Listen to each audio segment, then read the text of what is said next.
So, Ramona, thank you so much for being here. We're so pleased to have you in Guelph, Ontario, for our 40 Days for Life event tonight. I have 2 questions. That's all for you. I might have 2 answers. You may. All right. My first is, actually, we won't question. We'll just thank you, God, for bringing Ramona safely here. Thank you for being with us always, and we ask you to walk with her, to have her know that you're there, to love her, to touch her, to hold her in her wonderful ministry. Thank you. So my first question to you is, what led you to Planned Parenthood? Mm-hmm. That's a loaded question, as you can imagine. I've spent a lot of time over the past, practically decade trying to really answer that question, because as you can imagine, it's the most common question I get asked is, how did you end up there?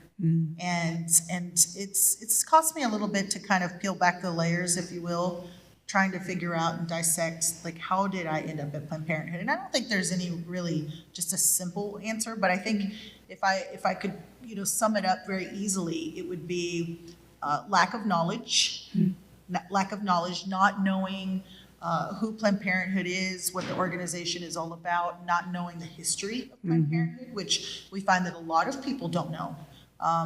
Especially, just everyone in the U.S., you either have those who are very familiar with what Planned Parenthood is all about, or those who are unfamiliar, and also because Planned Parenthood has done a really good job of marketing themselves as a healthcare organization, then that's really what people, they see that as being synonymous with healthcare versus synonymous with abortion. So I think, number one, lack of knowledge, not knowing anything about Planned Parenthood other than this is what they offer, like healthcare services, right?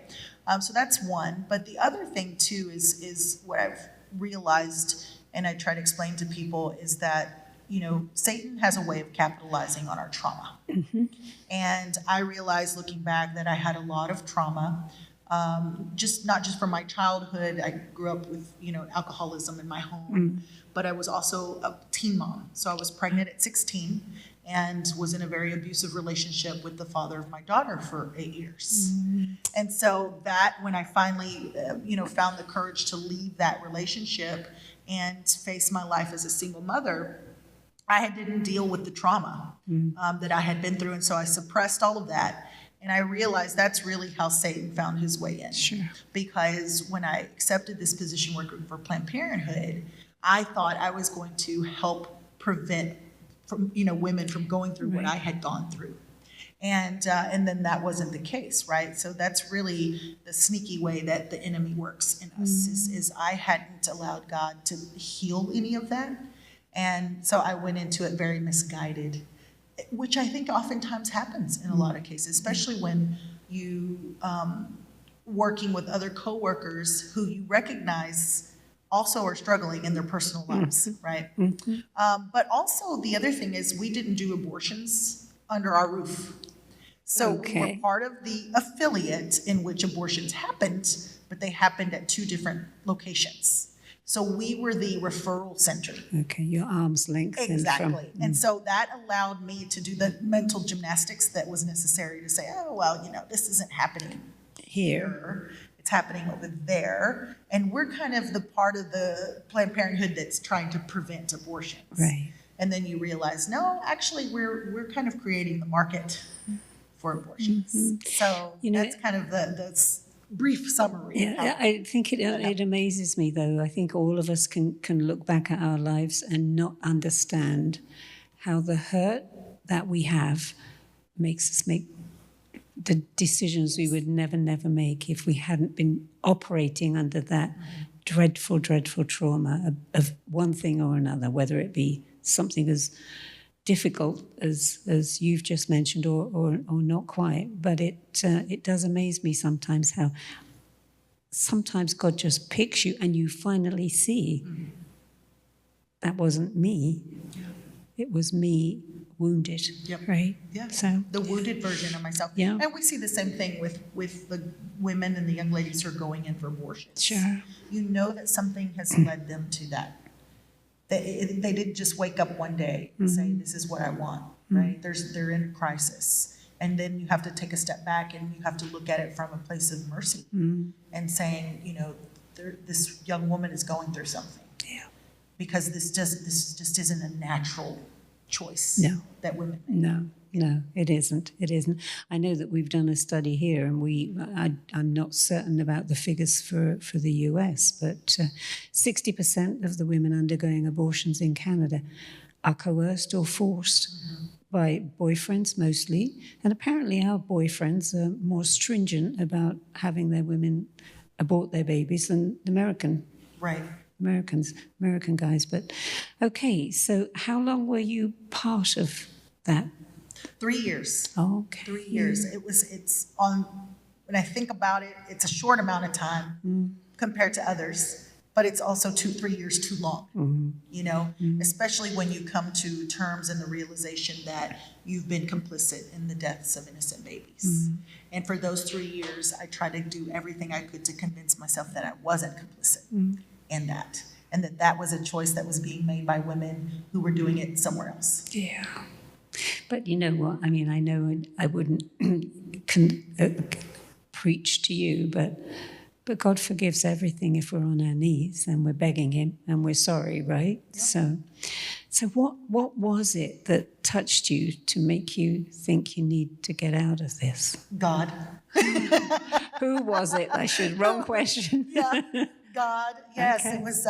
It was pretty miraculous, really, when I think about it. When you're going through something like that in your life, I think sometimes you don't really stop and evaluate everything that's happening until you come through the other side of it, and you're like, whoa, that was pretty big, and so there was a lot of components at play, like God, when he's orchestrating the conversion of someone's heart, he utilizes things just, your everyday thing that you would think, it's, not a big deal. But then he personalizes it to who you are, right?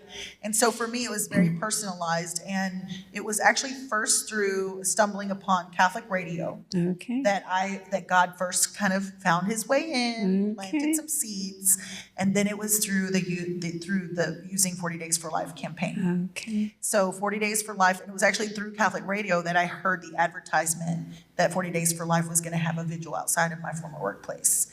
And I was really surprised because I had no idea, of who this organization was. I'd never heard of them before. And I thought, gosh, what are they going to do out here? Like, why are they here? We don't even do abortions. That's what I was thinking. Yeah. And so they ended up having their spring Lenten campaign. And that was it. I mean, that's where God really just came and got my attention. And I walked out on the third day of the campaign and asked the volunteers to pray for me. Oh my gosh. Because I didn't want to work there anymore. So you were never sort of angry with them for being there? No, I was actually confused a bit maybe. God was like preparing me for that moment that they were going to come. And it was kind of like a gradual baby steps leading me to like just preparing my heart because I didn't want to be there anymore. And I saw this like a sign from God that he was putting this prayer vigil, like this peaceful prayer vigil, not a protest, right? But a prayer vigil there for me. That's the way I saw it. Like, oh my gosh, you're doing this for me. And it's a perfect time because I need prayers. Yep. And so I walked out and I asked for them to pray for me. And it was an incredible transformation that happened over the course of those 40 days. I try to tell people all the time, the grace that comes out from those prayers. Like, I'm a staunch believer in the power of prayer today because of what I experienced and to see, God's power through those prayers being answered and the grace that was pouring out to me. And so at the end of the 40 Days for Life campaign, I think it was about 2 weeks later that after the campaign ended, that I took a leap of faith and I quit my job. Oh, God bless. Yeah. You make me smile because it reminds me very much of here in Guelph. We prayed outside our hospital every Saturday for about 26 years. And it was down to one doctor that was doing all of the abortions. And he had a conversion. And when we were told, like, we were all shocked And it took us a moment to think we've been praying for this 26 years. God has heard it, the faithfulness of that prayer. And I think, too, you're not the only one, are you, that's walked out of these? No, I think we're now, 40 Days for Life, I think, has witnessed 262 It's amazing. workers now that have left. It's amazing. Yeah. Oh, it's just amazing. So we're at the end. One quick word. What would you say to the workers here in Canada in those facilities? Yeah, so to the workers, I would say, number one, you don't have to work here. You don't have to work there. I felt trapped. I felt like I had nowhere else to go, because once you are inside of this type of industry, you think, who's going to want me now? Sure. Who's going to want me now? You don't have to work there. Number two, I would say definitely open your eyes to the truth of what's happening through abortion. I think there's a lot of ignorance because we buy into the lie.